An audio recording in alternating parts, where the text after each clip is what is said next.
جو ان 10 راتوں میں یہ 2 عمل کرتا ہے، اللہ پاک جل شانہ اس کی سنتا ہے، اس کی مانتا ہے، اللہ اس کے لاڈ سہتا ہے، اور سب سے بڑی بات یہ ہے کہ اس کا درد ختم، اس کا غم ختم۔ بہت بہت انوکھی چیز، اللہ کے لیے ناممکن نہیں، ناممکن ہمارے لیے۔ اور ان راتوں میں ان وظیفوں کے ذریعے اس کی رحمت کو کیش کریں اور نسلیں اور آپ عیش کریں۔ اور ایک اور چیز ہے، وہ ہے صلاۃ التسبیح۔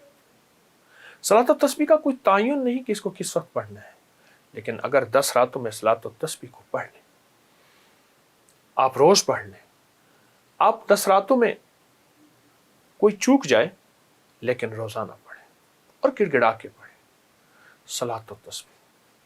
مشکلات کو آسانیوں بدلنے کے لیے، زوال کو نعمت میں بدلنے کے لیے، مصیبت کو خوشحالی میں بدلنے کے لیے، بیماری کو صحت میں بدلنے کے لیے، اور قرضوں کو تمنگری میں بدلنے کے لیے، اور جھونپڑے کو محل میں بدلنے کے لیے، اور پریشانیاں مشکلات کو راحتوں میں بدلنے کے لیے صلاۃ التسبیح ازل سے ایک حیرت انگیز تحفہ ہے۔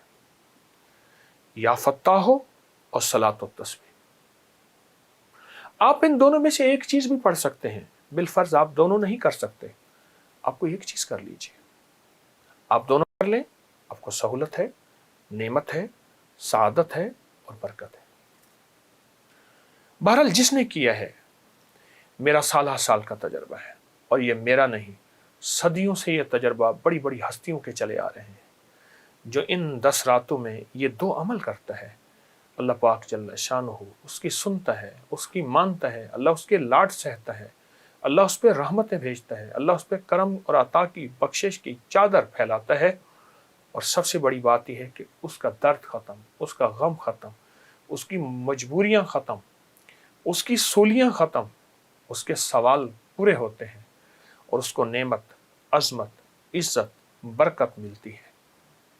مایوس لوگوں کے لیے بتا رہا ہوں میں، ہاں یہ مایوس لوگوں کے لیے ہے، جو آس امید ہر چیز سے مایوس ہو گئے، ان کے لیے ہے۔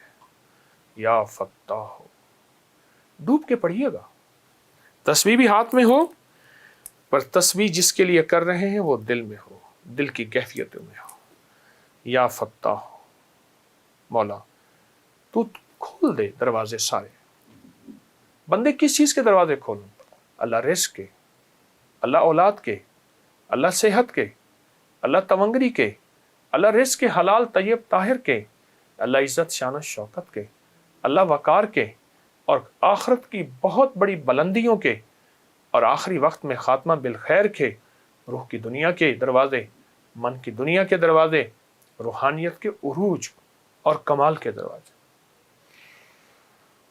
یا فتاح ہو، بہت کمال چیز ہے، بہت بہت انوکھی چیز ہے، حیرت انگیز چیز ہے۔ میں ایک درویش کے ساتھ گیا، لاہور میں ایک گورنمنٹ کی کوئی سوسائٹی ہے، فلیٹس پرانے بنے ہوئے، مجھ سے کہنے لگے کہ میرا ایک دوست ہے، مجھ سے روٹھا ہوا ہے، اور آج سے 30 سال پہلے سے مجھ سے روٹھا ہوا ہے، وہ بھی بوڑھا ہو گیا، میں بھی بوڑھا ہو گیا، بڑے اللہ والے درویش، تو کوئی ایسا ہے کہ جب جاتا ہوں وہ دروازہ نہیں کھولتا، آج بھی جاؤں گا وہ دروازہ نہیں کھولے گا، لیکن میں اللہ کی رضا کے لیے جاتا ہوں۔ میں نے کہا انشاءاللہ کھولے گا۔ کیسے؟ میں نے کہا چلیے۔ باہر بیٹھ کے میں نے ان سے عرض کیا کہ پہلے ایک تسبیح یا فتاح کی پڑھ لیتے ہیں، پر پڑھیں اس کا تصور کر کے، اور اللہ کی رحمت کی عطا اور شفقت کو سامنے رکھتے ہیں۔ درود پاک پڑھ کے اول آخر ہم نے ایک تسبیح پڑھی یا فتاح کی، پر وہ درد کیسا تھا، وہ غم کیسا تھا، وہ وجدان کیسا تھا، اس کا ترجمہ تو میں نہیں کر سکتا۔ دیکھیں، کیفیات کے کبھی ترجمے نہیں ہوتے، کیفیات کی کبھی وضاحتیں نہیں ہوتی، لذات کی کبھی وسعتیں نہیں ہوتی۔ بس درد سے پڑھا، اس کے بعد اس کا دروازہ کھٹکھٹایا، تھوڑی ہی دیر کے بعد خود باہر نکلا، چند لمحوں کے بعد، اور دیکھ کے حیران آ گیا، آپ کیسے؟ اور سر جھکا کے تھوڑی دیر کھڑا رہا، اور پھر اس کے آنسو نکلے۔ کہا بہت شکوے ہیں، بہت شکایتیں ہیں، ان سے مخاطب ہو گئے، میرا تو تعلق ہی نہیں تھا۔